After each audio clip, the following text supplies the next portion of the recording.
奇怪的故事。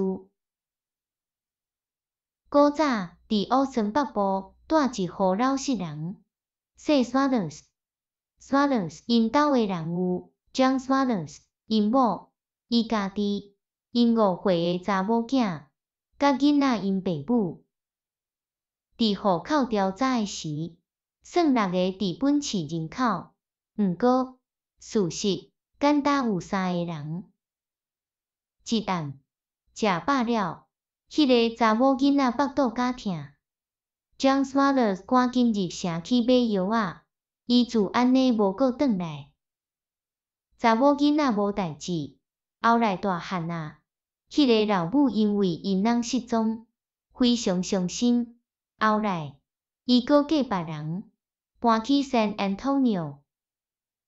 查某囡仔后来嘛嫁，过几年了后，伊嘛有一个查某囝，5岁。伊还住伫因以前大个时因老爸离开无阁转来的迄间厝。一暗，真拄好，因查某囝嘛腹肚甲疼。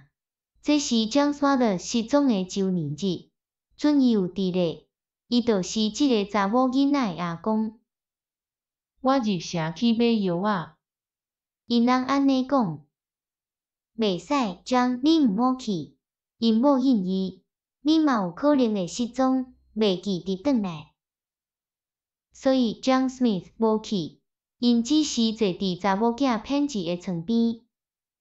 过一阵仔，偏子搁较疼 ，John 搁买去买药仔，但是因某毋准。忽然间，门开开，一个翘骨白头鬃长长的老人入来。哈喽，阿公来啊！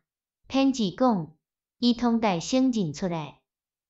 老人为地下底溜出一个药管仔，互偏子啉一汤时，伊随好起来。我才慢转来。John Swatters 讲，是因为在等公车啦。